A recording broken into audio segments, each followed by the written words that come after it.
అనంతపురం జిల్లా గుత్తిలోని royal దాబాపై food safety అధికారులు దాడులు నిర్వహించారు.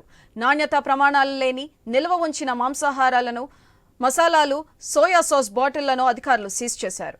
తనిఖీలు చేస్తున్న జిల్లా ఫుడ్ సేఫ్టీ అధికారిపై దాబా యాజమాని దురుసుగా ప్రవర్తించారు. 20 సంవత్సరాలుగా ఎలాంటి లైసెన్స్ లేకుండా దాబాను నడపడంతో నోటీసులు జారీ చేశారు ఫుడ్ సేఫ్టీ అధికారులు. రాయల్ దాబాలో సంగవి సోయా సాస్ అని చెప్పేసి 4 బాటిల్స్ మనకి నోటీస్ అయ్యాయి. ఈ 4 బాటిల్స్ కాకుండా ఇంకా 4 లేబుల్ లేకుండానే స్టోర్ చేసి ఉన్నారు. అవి కూడా తీసుకున్నాము.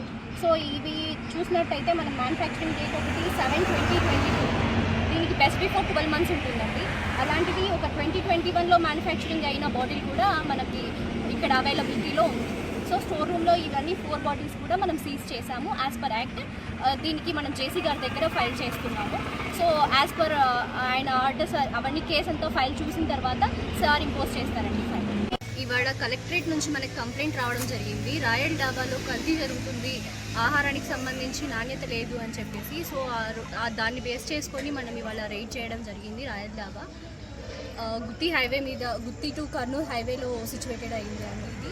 సో మనం ఇన్స్పెక్షన్కి వెళ్ళినప్పుడు ప్రొపరేటర్ రాము రాయల్ గారు ఉన్నారు. ఆయన సమక్షంలోనే తనిఖీ చేయడం జరిగింది. ఆ తనిఖీల్లో మనం చూసింది ఏంటంటే ఎక్స్పైర్డ్ స్టాక్ అయితే ఉందండి. ఆ ఎక్స్పైర్డ్ స్టాక్ని యాజ్ పర్ ఎఫ్ఎస్ యాక్ట్ మనం సీజ్ చేయడం జరిగింది.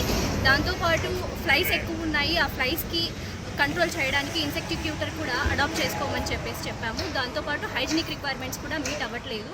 ఫుడ్ హ్యాండ్లర్స్ కూడా గ్లౌజ్, క్యాప్స్, ఆ తర్వాత వాళ్ళకు ఉండే గోర్లు కూడా కత్తిరించుకోవాలి. అలాంటి మినిమం హైజీన్ కూడా మెయింటైన్ చేయట్లేదు. వాళ్ళకి అదే రెక్టిఫై చేసుకోమని చెప్పడం జరిగింది. ఇవాళ కలెక్టరేట్ నుంచి